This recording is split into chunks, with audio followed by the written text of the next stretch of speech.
جی عزیز طلباء، آج ہم پڑھنے جا رہے ہیں بی اے عربی سال دوم، اور ہم جو ہے وہ زمانہ جاہلیت کی شاعری پڑھ رہے تھے۔ مطلب کہ ہم پڑھ رہے تھے شعراء العصر الجاہلی، تو اس میں ہم نے 2 اشعار پڑھ لیے تھے۔ تو آج ہم جو ہے وہ 2 شاعر پڑھ لیے تھے، اور آج ہم جو ہے وہ تیسرے شاعر کو پڑھنے جا رہے ہیں۔ تو اپنا ٹاپک شروع کرنے سے پہلے آپ سے گزارش ہے کہ اگر آپ نے چینل سبسکرائب نہیں کیا تو ضرور کریں، اور بیل آئیکن کو جو ہے وہ دبائیں، آل نوٹیفیکیشن پہ کلک کر دیں۔ اس کی وجہ یہ ہے کہ دیکھیں، ہم آپ کے لیے وقت نکالتے ہیں، آپ کے فائدے کی باتیں کرتے ہیں، لیکچر اپلوڈ کرتے ہیں، تو ان چیزوں میں ٹائم لگتا ہے، تو آپ کا بھی تھوڑا سا فرض بنتا ہے کہ آپ ہمیں سپورٹ کریں۔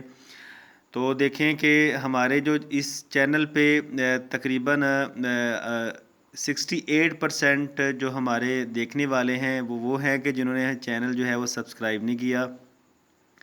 تو گزارش ہے جی، آپ سبسکرائب کریں تاکہ ہماری حوصلہ افزائی ہو اور ہم آپ کے لیے اور بھی زیادہ اچھے طریقے سے کام کرنے کی کوشش کریں۔ تو آج جو ہے وہ عمر بن کلثوم کی شاعری ہے۔ تو اس نظم میں وہ کیا کہتے ہیں، اس کا ایک پورا سیاق و سباق ہے۔ یاد رکھے کہ یہاں بھی آپ نے سیاق و سباق بتانا ہے، ہیڈنگ دے دیجیے گا سیاق و سباق کی کہ یہ انہوں نے کلام کیوں کہا تھا۔ تو ہوا یہ ہے کہ عمر بن ہند جو کہ ہیرا کا بادشاہ تھا، ہم نے جو ہے وہ پچھلے لیکچر میں پڑھا تھا، جہاں ہم نے طرفہ کی شاعری پڑھی تھی، وہاں ہم نے پڑھا تھا عمر بن ہند کا نام سنا ہوا تھا ہم نے۔ تو عمر بن ہند نے ایک دفعہ، جو ہیرا کا بادشاہ، اس نے اپنے درباریوں سے پوچھا کہ آپ مجھے یہ بتاؤ کہ عربوں میں سے کون سا بندہ ہے کہ جو میری والدہ کی خدمت سے انکار کرے، جس کی والدہ میری والدہ کی خدمت سے انکار کرے۔ سب نے کہا کسی میں اتنی ہمت نہیں ہے سوائے ایک بندے کے والدہ کے، اور وہ ہے عمر بن کلثوم۔ اس کی والدہ ہے لیلا تغلبیہ، وہ آپ کی والدہ کی خدمت کبھی نہیں کرے گی۔ تو انہوں نے عمر بن ہند نے عمر بن کلثوم کو دعوت پہ بلایا، کہا کہ اپنی والدہ کو بھی ساتھ لے کے آئیے گا۔ تو تو جب وہ گئے ان کے گھر میں، عمر بن ہند کے گھر میں، تو عمر بن کلثوم کو عمر بن ہند جو ہے وہ سائیڈ پہ لے گئے کسی کمرے میں۔ تو اب کمرے کے اندر جو ہے عمر بن ہند کی والدہ اور عمر بن کلثوم کی والدہ بیٹھے ہوئی ہیں۔ تو ہوا یہ کہ عمر بن ہند کی والدہ نے عمر بن کلثوم کی والدہ لیلا تغلبیہ سے کہا کہ مجھے وہ فلاں چیز ذرا پکڑانا۔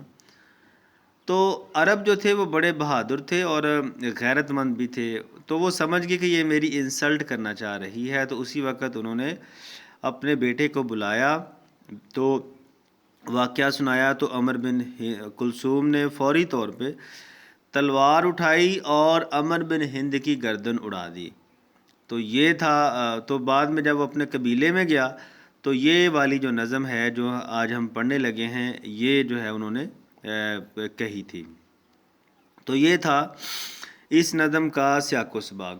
تو یاد رکھیے گا، آپ نے تشریح کے اندر اس کا سیاق و سباق بھی بتا دینا ہے۔ میں ساری چیزیں جو اس کا سیاق و سباق ہے، کیونکہ ڈسکرپشن میں اتنی جگہ نہیں ہوتی، تو میں صرف اس کا لنک دوں گا آپ کو، ویکیپیڈیا کا لنک، وہاں آپ جا کے پڑھ لیجئے گا، اور تشریح کے لیے جو اشعار وغیرہ ہوں گے وہ میں آپ کو لکھ کے دے دوں گا، ایڈ کر دوں گا، آپ دیکھ سکتے ہیں۔ تو جی اب چلتے ہیں سبق کی طرف۔ کہتا ہے جی ورثنا المجدہ، ہم نے وراثت میں پایا ہے المجدہ، بزرگی کو، قد علمت معدن، اس بات کو معد بھی جانتے ہیں، معد قبیلے کا نام ہے۔ نطائن دونہ حتی یبینا، نطائن ہم نیزہ زنی کرتے ہیں، دونہ اس بزرگی کی خاطر، حتی یبینا یہاں تک کہ ہماری بہادری جو ہے وہ ظاہر ہو جاتی ہے، یا ہم جو ہے لوگوں پر ہم واضح ہو جاتے ہیں۔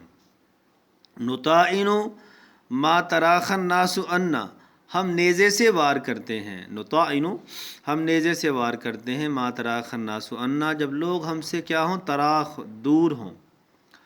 وَنَضْرِبُ بِالسُّيُوفِ اذا غشینا، اور ہم تلواروں سے گردنیں اڑا دیتے ہیں جب ہم گھیرے جائیں۔ غشینا گھیرا جانا، نضرب مارنا بالسیوف تلواروں سے، اذا جب غشینا گھیر لیا جائے ہمیں،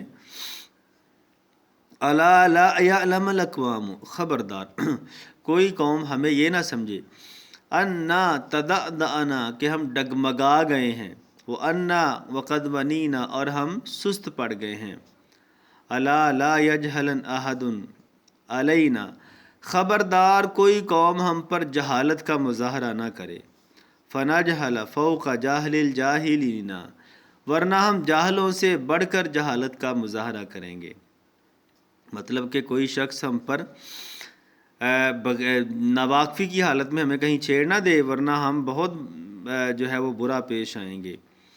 اذا بلغ الفطام لنا صبی جب ہمارا کوئی بچہ دودھ چھڑائی کی عمر کو پہنچتا ہے، اذا بلغ جب پہنچتا ہے الفطام بچہ دودھ چھڑائی کی عمر کو، لنا ہمارا صبی کوئی بچہ، تخر لہ الجبابر ساجدین تو بڑے بڑے بہادر ان کے سامنے گھٹنوں کے بل گر پڑتے ہیں، تخر گر پڑتے ہیں، لہو اس کے لیے، الجبابر بڑے بڑے بہادر، ساجدین گھٹنوں کے بل۔ تو عزیز طلباء یہ تھا آج کا سبق، تو اس میں ہم بہادری کے حوالے سے اشعار ایڈ کریں گے، بہادری کے حوالے سے جو ہے وہ تشریح کریں گے، جھپٹنا پلٹنا پلٹ کر جھپٹنا، لہو گرم رکھنے کا ہے ایک بہانہ۔ تو امید ہے جی اس ترجمے کی آپ کو سمجھ آئی ہوگی، تو تشریح کے لیے آپ دیکھیے گا ڈسکرپشن۔ ملتے ہیں جی اگلے لیکچر میں، اللہ حافظ۔